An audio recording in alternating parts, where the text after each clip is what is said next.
आरोप मुंबईतल्या आणि पुण्यातल्या बातम्या। मुंबईच्या कांदिवलीत महापालिकेकडून कौशल्य विकास प्रशिक्षण केंद्रांची उभारणी, विद्यार्थ्यांना शैक्षणिक ज्ञानासह व्यावसायिक प्रशिक्षण धडे मिळावे यासाठी महापालिकेचा पुढाकार।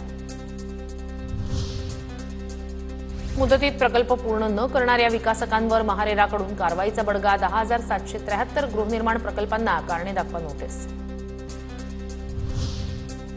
उन्हाळ्याचे आणखी 3 महिने शिल्लक असताना मुंबईवर मार्चमध्येच पाणी टंचाईचं संकट। बाष्पीभवनामुळे पाणी पुरवठा करणाऱ्या 7ही तलावांमधील पाणीसाठा कमी।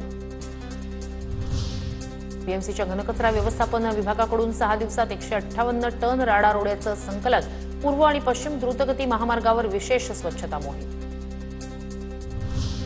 मुंबईत नालेसफाईच्या कामांसाठी कंत्राटदारांना आता चित्रीकरण करणं बंधनकारक। पुढील 2 महिन्यात 80% नालेसफाईच्या कामांचं पालिकेचं नियोजन। उन्हाचा पारा वाढला। चिंचवडमध्ये सर्वाधिक 38.8 तर दापोडीत 36.6 अंश तापमान। पुण्यातील बाजारपेठ आणि मुख्य रस्त्यांवर शुकशुकाट।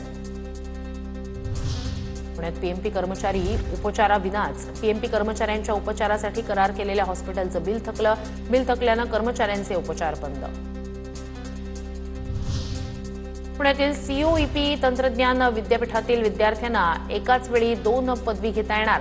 मुंबई विद्यापीठाच्या दूरस्थ आणि ऑनलाईन शिक्षण केंद्रात पदवी आणि पदव्युत्तर अभ्यासक्रमाला प्रवेश घेता येणार। सावित्रीबाई फुले पुणे विद्यापीठाचा 648 कोटींचा अर्थसंकल्प सादर। शिष्यवृत्ती योजनेसाठी अर्थसंकल्पात तरतूद। अर्थसंकल्पात 82 कोटींची तूट।